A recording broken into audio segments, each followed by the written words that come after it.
In the remote reaches of North America lies an ancient mystery.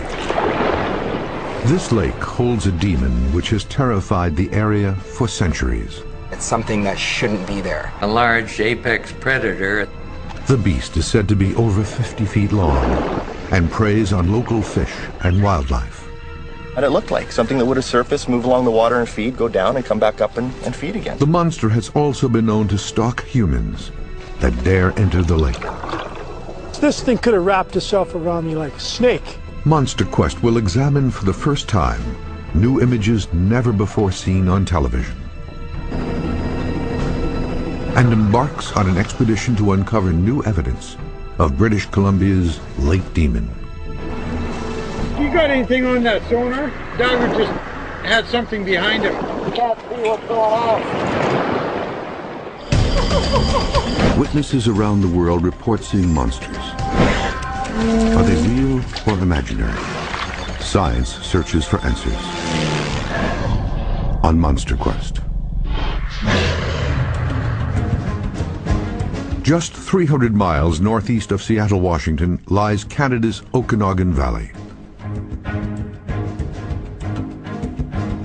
In the summertime, this oasis of beauty attracts hundreds of thousands of tourists and boaters to Lake Okanagan, one of the largest, oldest, and deepest glacial lakes in Canada. Its treacherous currents and the area's unpredictable winds have also given it a reputation as Canada's most dangerous. But the locals say that what is lurking below the surface of the water is far more lethal. It looked like almost like whale moving. What I seen was thick black, two coils that were going in and out of the water. It's almost like a feeling that you have when you're walking down a dark alley or a dark street and you think that there's something watching you. Exactly what I saw was a large hump or section of animal that came out of the water, had skin black, shiny like a whale. Witnesses report seeing a huge serpentine creature with smooth dark skin and an elongated head measuring up to 50 feet in length and thicker than a telephone pole. The beast is capable of moving at incredible speeds, coiling its body in vertical undulations and propelling itself with a powerful tail.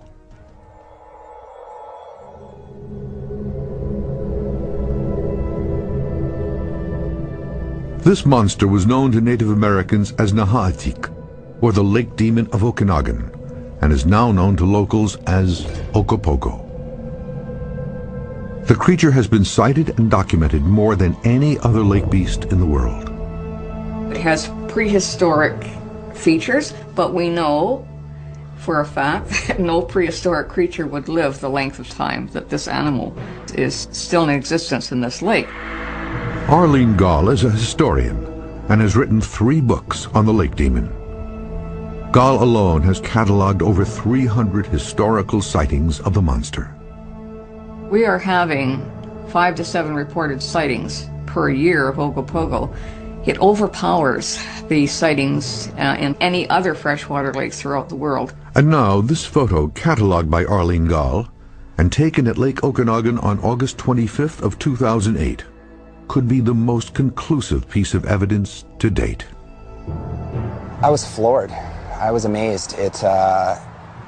Within seconds of viewing this creature, you know instantly that it's something that shouldn't be there. Sean Valoria is an avid photographer who has taken hundreds of photos of Lake Okanagan. On the fateful day, he and his girlfriend Jessica Wiegers noticed an ominous disturbance on the surface of the lake. We were sitting at our favorite spot down there, and I got up and I seen something through the trees. What I seen was thick 2 coils that were going in and out of the water, a snake-like body. She was yelling and pointing at something she had seen out in the lake, and I ran over to her, stumbling. I had my camera with me, and I had the creature perfectly in frame.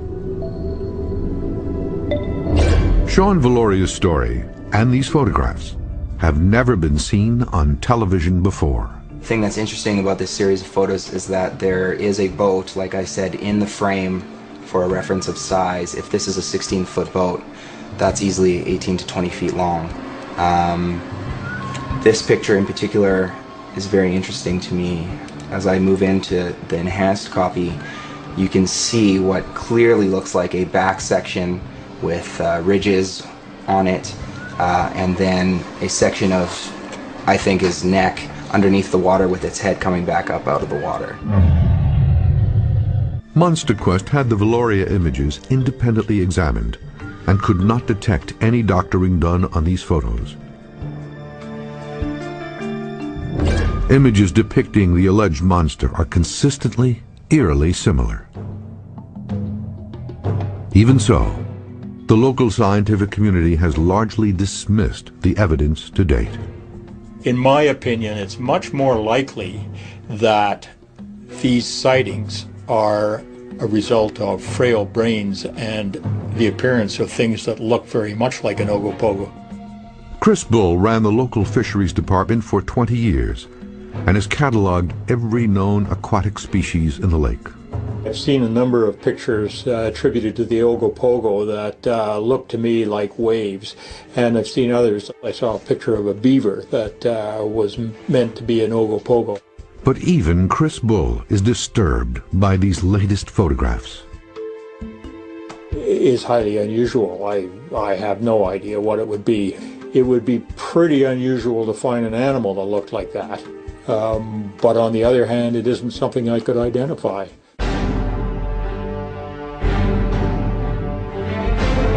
MonsterQuest will search the lake to try to uncover further evidence of this beast. The team will use high-sensitivity thermal imaging to scan this massive lake by helicopter. They will have a 250-horsepower Zodiac chase boat positioned to race to the scene of any sightings in an attempt to capture further images of the creature on tape. Body breathing system if we have to. Divers will be dropped into the lake to examine various underwater caves for evidence that the beast lives there. And hydroacoustic baiting will be used to lure the monster to their position. It's just a matter of time until we actually find this aquatic animal. Bill Stesiuk has researched the lake demon for 31 years and maintains a website devoted to the beast. He and his research partner Len Melnick will lead the expedition. They will focus on the area of the lake where Sean Valoria's photos were taken. It's a section with a long history of encounters with the lake demon. This is Rattlesnake Island. Oh yeah. Okay. This is Squally Point right here. This is the traditional home of Ogopogo. And there's a number of caves on the west side, right here, of Rattlesnake Island. And some of those caves, nobody's ever been in before. The caves are described by Native American legends as the home of the lake demon.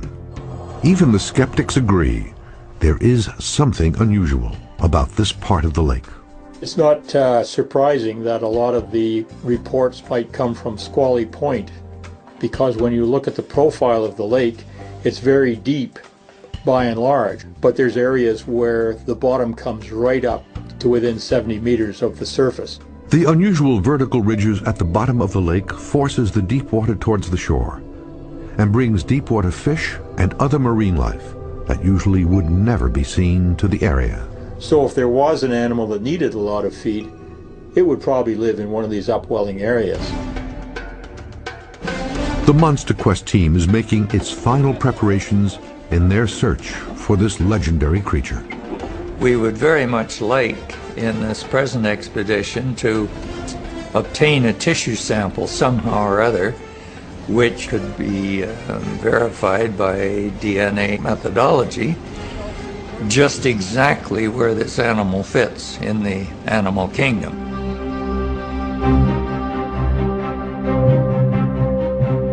After a final evening of rest, it's the crack of dawn and the expedition gets underway. The Zodiac boat crew are the first to brave the elements as they hit the water. They will rendezvous with the helicopter thermal imaging team once they've located a search area. We've got some new technology here, state-of-the-art. It can measure temperature differences to 1/10 of a degree Celsius, but if there's anything on top of the water, we can definitely see it. Here we go.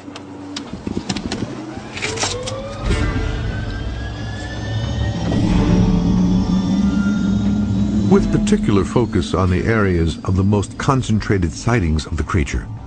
The helicopter will scan over 30 miles of the lake.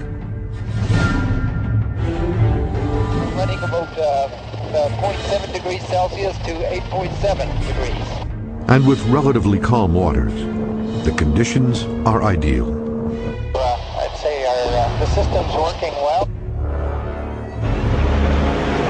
The Zodiac team, equipped with infrared binoculars, is first to arrive at the Rattlesnake Island search area. Right here. They're also first to notice something unusual break the surface of the water. Look out there. I'll back the boat up. The birds are feeding on, and there's something in the water. This frenzy of bird activity at the surface of the water is a sign that something is feeding below. Whatever it is, it's too deep to see with the naked eye. Zodiac to helicopter, Zodiac to helicopter. The helicopter is not yet in position and does not receive the radio call. This opportunity might be lost.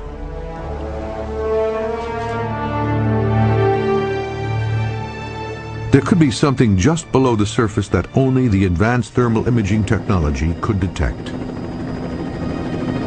nobody on the radio yet. Zodiac to helicopter. The high-sensitivity imaging technology aboard the helicopter can detect even the smallest temperature changes. Whether this creature is warm-blooded or cold-blooded, any recent activity on the surface of the lake would leave an identifiable trail. Zodiac to helicopter, Zodiac to helicopter. Do you read me? The helicopter, go ahead.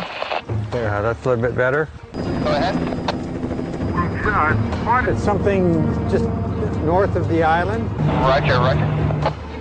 The helicopter finally appears over the mountains and immediately begins scanning the area.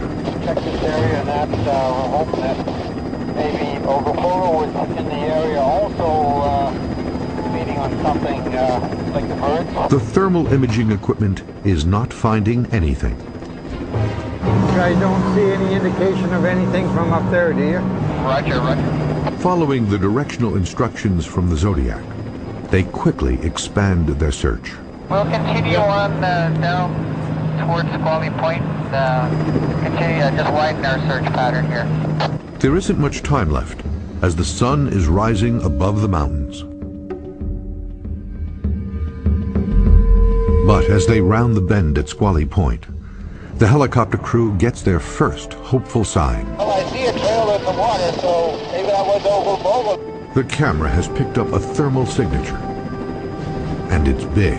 South of Squally Point here, and looks like Ray has got something on his camera here.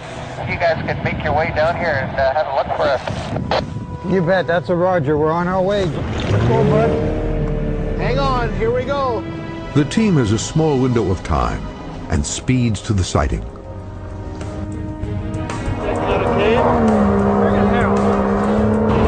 just heads off to my left right now, just around the corner. Can you repeat that for us? We're a little bit rough down here. Yeah, you're actually in that general, you're pretty close right there. You can have a look around and We're in the area, he said. It's going to be really difficult to see anything in this. The weather conditions have changed, and the team is frantically trying to join up. We're over top of the area where they picked it up, Bill. Get your butt here. Did you see that houseboat? The Zodiac team calls in the dive boat, and the dive team hurries to get in the water. This is the area we want to be in, gentlemen. Right. Right Yeah, here. right. there. Yep.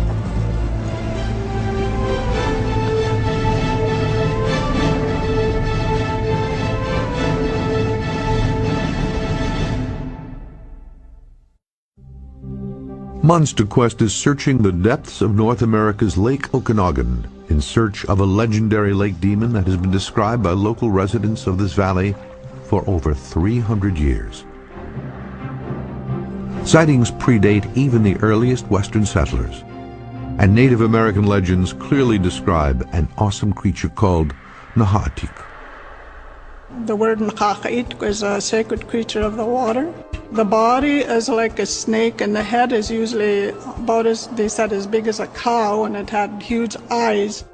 It was a creature that was meant to be feared. Ancestors always said, when you disturb something that's never been disturbed, things can change.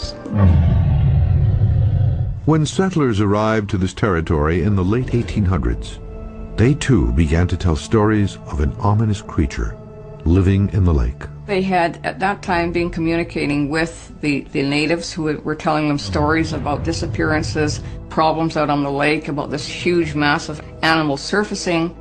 These pioneers translated the name for Naha'atik, and the monster became known to all as the Lake Demon. As more and more sightings were reported, the pioneers began to patrol the lakeshore at night as a defense against the monster. They felt that this was a necessity to protect their families completely from an Ogopogo attack.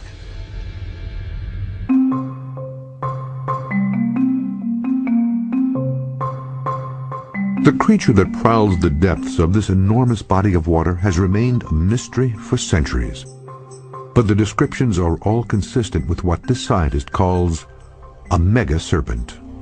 This animal lives in relatively deep water, at least 100 feet in depth and often down to 1,000 feet. Dr. Ed Bousfield is a former senior scientist at Canada's National Museum of Natural Sciences and has spent the last 15 years researching lake and sea monsters. Dr. Bousfield traces the evidence of this creature back to a specimen discovered by Captain Bill Hagland in 1937. Found in the stomach of a sperm whale off the Pacific coast, the specimen is thought to be one of the few that has ever been seen by man. The other specimen was an infant of the species, sketched by Captain Hagland several years later.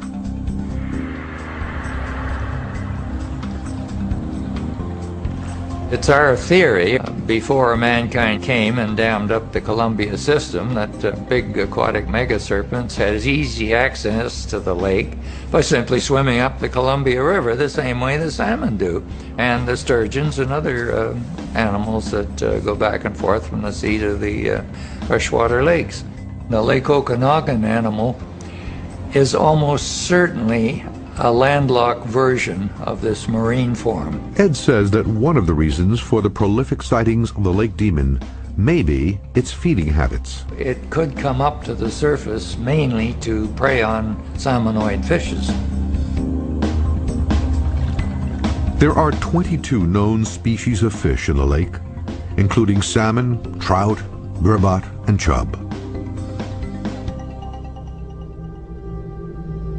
The notion of a large carnivore living in the depths of Lake Okanagan seems to be bolstered by recent photographs, films, and videos, as well as first-hand encounters that all describe a creature that seems to feed at the surface of the water. Time of season when the rainbow trout and the kokanee were probably in the top 15 or 20 feet of the water, and we were just sitting there. It's dead calm. It was glass. Like, there was no ripples against the boat or anything. McCall Mann is an avid boatsman who logs hundreds of hours each year on Lake Okanagan and is very familiar with its strange wave patterns. He's always been skeptical of accounts of Ogopogo, but his son Andrew had a terrifying open water encounter with the monster. And it was dead calm, and it got hot, and we decided, let's reel up the fishing lines and just park the boat. And Andrew jumps in the water, he's sort of swimming around in the water. There's no wind and there was no boats, and there was this weird wave that happened. And all of a sudden behind it, there was a form that came out of the water. As soon as he saw it, he launched out of the water like he was a dolphin and landed on the bow of the boat. He never can get out of the water without somebody pulling his hands up. It might have been feeding along the surface. That's kind of what it looked like it was doing. I'm pretty sure what we all saw on that boat that day was whatever people think they see when they see Ogopogo, because it was spooky.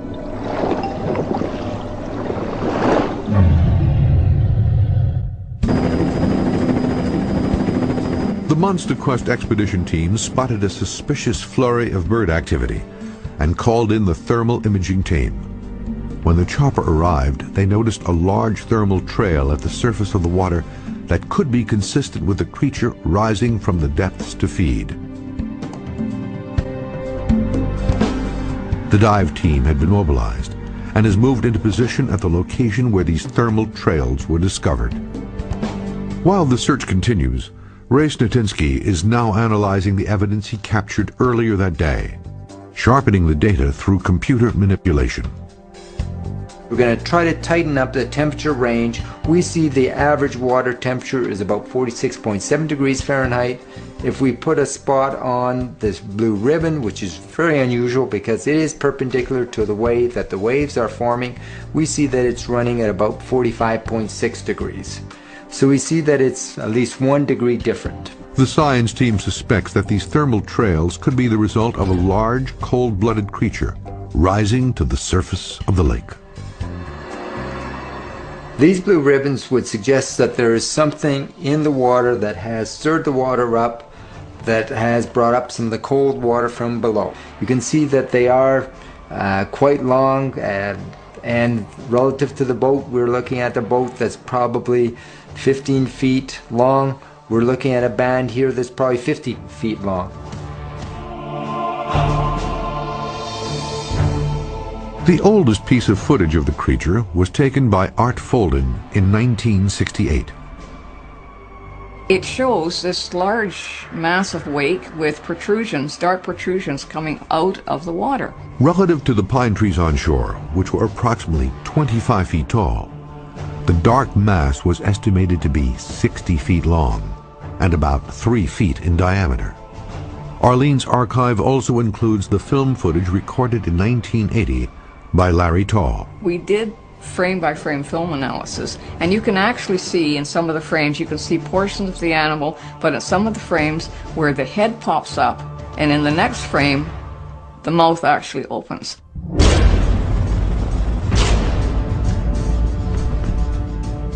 This all means that the dive team may be in for much more than anticipated. Expedition leader Bill Stesiak has asked them to accelerate their preparations to respond to the urgent call, alerting them to the possible presence of the monster. Sometimes when you're looking into the distance, you're not too sure what you're seeing. Craig Smiley is the lead diver on the expedition and has over 20 years of dive experience. Shapes moving, dark. Sometimes your mind plays a few games on you, depending on how deep you are. Your eyes play tricks for sure, yeah. The team has been forced to hurriedly get into the water, which is always a safety risk.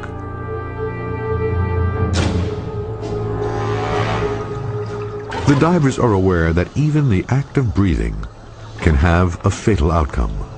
Your exhaust bubbles build up on the surface of the caves. You don't know whether it's going to collapse or whether there's gas trapped under there or whether it has been some kind of an animal that's, burrowed itself down into the mud.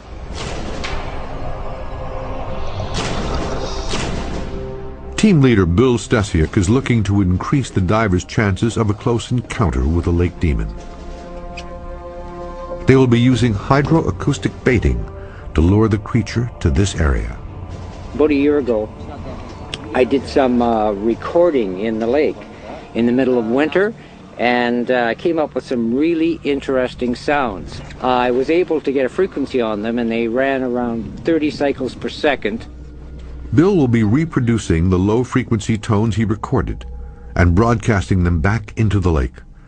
The tones come from animals that are bigger than anything that is known to live in this lake.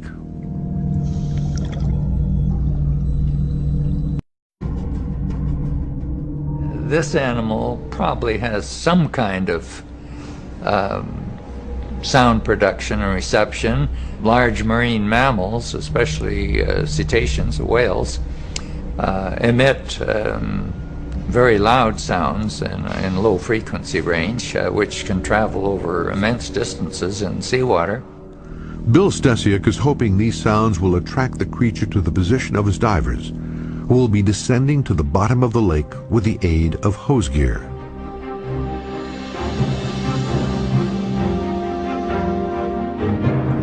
At this point in time now, it's climbing up, going from the 20 to 60 cycles per second. When Bill increases the intensity of his signals and his lead diver reaches the sediment bottom, something begins to stir. I see something move back there. You got anything up on the surface? No. Something just stirred the bottom up here so much I can't see what's going on. Diver just had something behind him.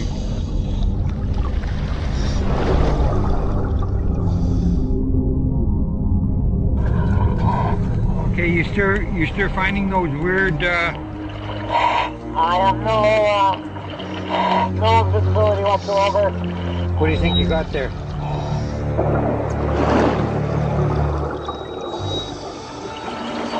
Yeah, I'm not getting me anymore. The team has lost contact with Craig Smiley, its diver. Hey Bill, do you got anything on that sonar? Are you okay?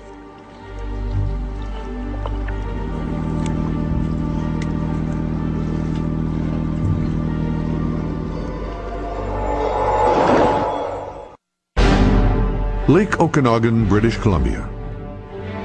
In this small, peaceful valley, stories of a terrifying lake demon have been passed down from generation to generation. Now, Monster Quest launches an expedition in search of the creature that locals call Ogopogo. I can't see what's going on. But there's been a problem. After trying to lure the creature to their position using hydroacoustic baiting technology, Dive Master Len Melnick has lost contact with his lead diver. The last communication from him was that something stirred up the sediment bottom, obscuring his vision completely, raising the possibility that an encounter with the creature may have occurred.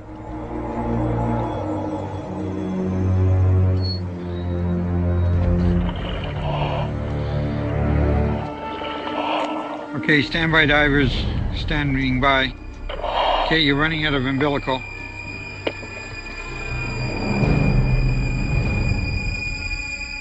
The anxiety is building as the minutes tick by.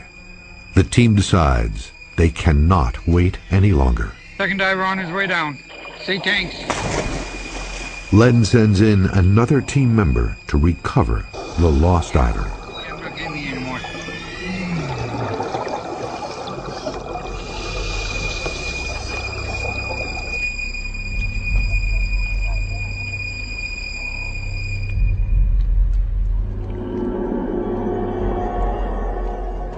Standby diver. Do you see him, or you're almost there? Yeah, I think so. I'm just coming to the end of the sediment that's been stirred up here. It's Roger. The support divers are unable to assist because the lead diver is down too far. You don't see any shadows or anything of anything, eh?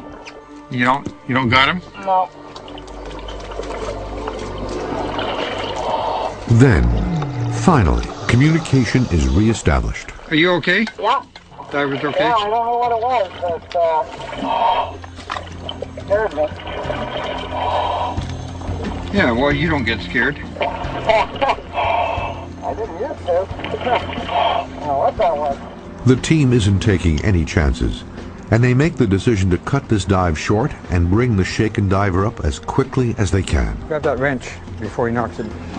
I don't know what that was, but it was big enough to have created enough silt stirred up that I couldn't see anything beyond that point. But it really made me wonder, I tell you, when I first saw it, yeah. Because there were these sinkholes in the ground, kind of like big oval shape, but they were big. I mean, the first one, when I came up to it, I actually fell down, I went down into it. And These sinkholes are unusually big and could be evidence of a large creature burrowing in the deep sediment layer at the bottom of this glacial lake. They were filled with silt, but you could see like something was maybe had been sitting in there, or yeah, because they weren't similar, like they weren't the same as the surrounding terrain. These holes would be consistent with an animal that would have buried itself into the mud, either for to ambush a prey, or maybe just to keep out of harm's way and keep himself camouflaged.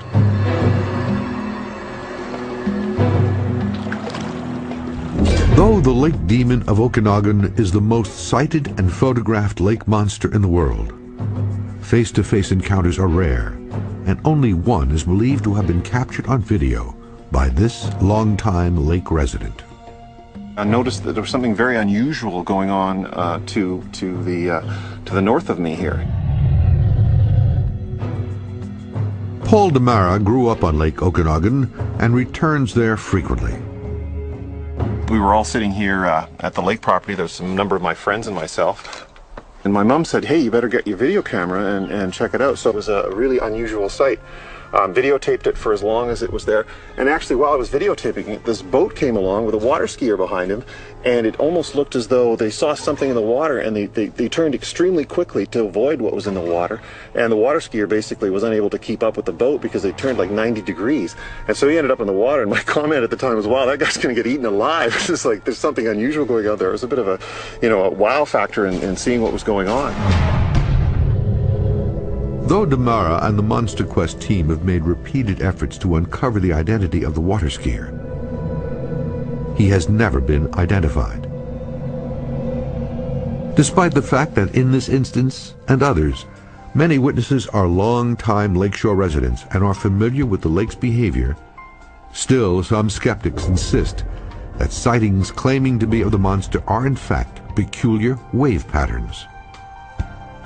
My feeling is the physics associated with the pictures, they don't add up. Professor Sander Kalisal, a leading expert in wind and wave dynamics at the University of British Columbia, believes he can account for this. I think with the proper study of those pictures from physics point of view, it is highly unlikely that they link to a creature. Professor Kalisal believes that the answer lies in the physics of the internal wave structures that develop between layers of the lake waters that have different temperatures and densities. The moment we have the internal wave structures, something will be also happening at the upper layer. Not as large as the ones that we have here, but you will be able to see a disturbance here as well. He explains how seemingly singular waves can form at the surface of the water, and that there is something these witnesses see moving beneath the water that just isn't a monster. Essentially, the energy will be transferred to the upper layer, and then we might see rather interesting wave structures at the upper layer near the shore. While skeptics dismiss eyewitness reports as mere sightings of strange wave patterns found in large lakes, those who have encountered the creature firsthand say otherwise. One thing everyone agrees on is that the ultimate evidence would be a physical specimen, or at the very least a DNA sample that would confirm the existence of this unknown species. But getting a DNA sample from a 50-foot creature that swims at terrifying speeds is a daunting task. 2, 3, 4.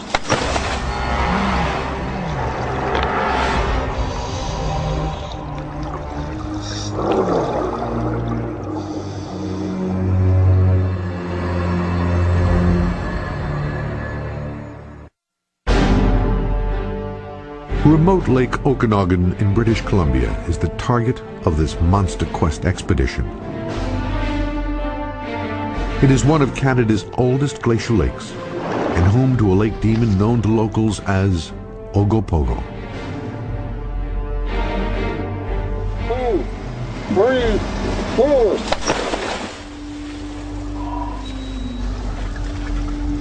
The dive team is back in the water. But at this time of the year, daylight disappears early in Lake Okanagan, so they won't have much time to return with hard evidence. I asked them in the vicinity of a potential reproductive site for females to recover anything that looked organic in the way of perhaps a small animal, a newborn animal that didn't make it and died in the brood chamber. The dive team has focused its search around the caves at Squally Point and Rattlesnake Island. Believed to be the most likely location to find either Ogopogo's lair or breeding grounds.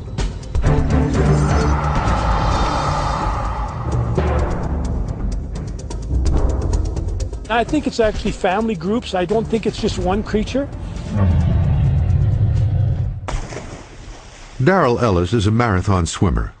On one of his long training swims down Lake Okanagan, he suddenly found himself being followed by a dark shadow in the water. When he turned around to look, there were two of them. His first reaction was panic.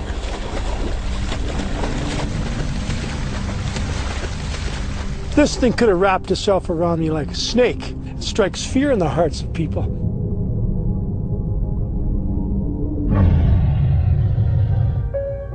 The Monster Quest dive team is ready for this next phase in the expedition and makes their way to the underwater precipice.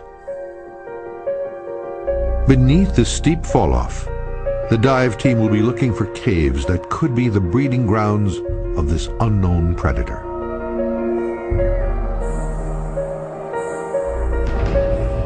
So far, no sign of the creature, but they are now descending into near darkness and possibly cornering this creature in its lair. I would be quite careful about how I approached a large animal in a cave, indeed.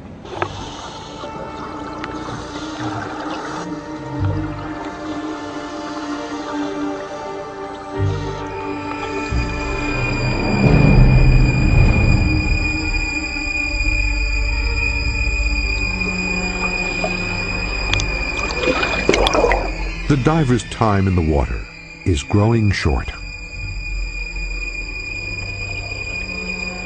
The caves they are finding in this area have already collapsed, and whatever evidence may lie within is no longer accessible. They decide to round the bend at Squally Point in a last-ditch effort to find tangible evidence. Here they'll be exposed to unpredictable currents, as well as to the open water where anything could be lurking. They stick close to the ledge and make a startling discovery.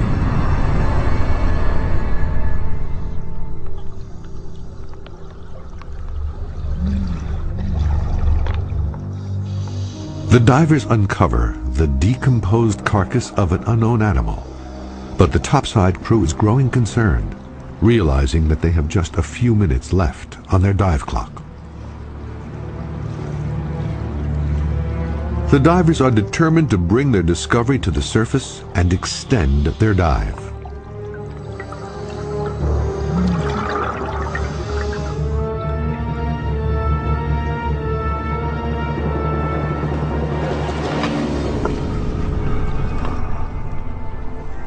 Not seen anything like that. How about you, sir? Certainly doesn't look like, doesn't really look like a fish. You know, it almost looks like a snake. Well, you should have seen it underwater. Yeah. Like when the first came up to that first one on the camera, it was very snake-like. Yeah. And the head and everything was perfect. The expedition team is unable to identify the specimen, but it does bear some resemblance to the photos and drawings made by Captain Bill Hagland in the 1930s.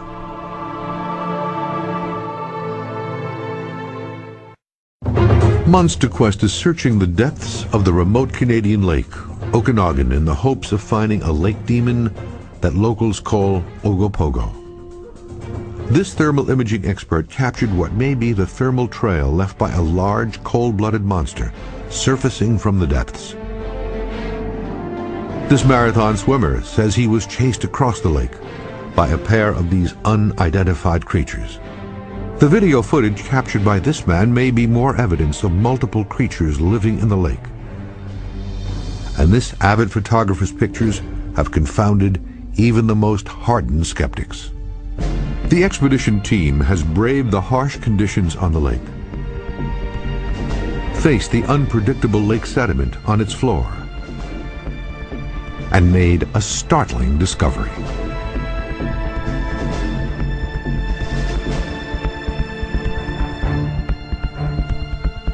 Finding an Ogopogo specimen would be a major breakthrough. The team has little time to assess their discovery. They now have just 24 hours to get the specimen off to the lab for analysis. The specimen is frozen and packed in dry ice for shipment.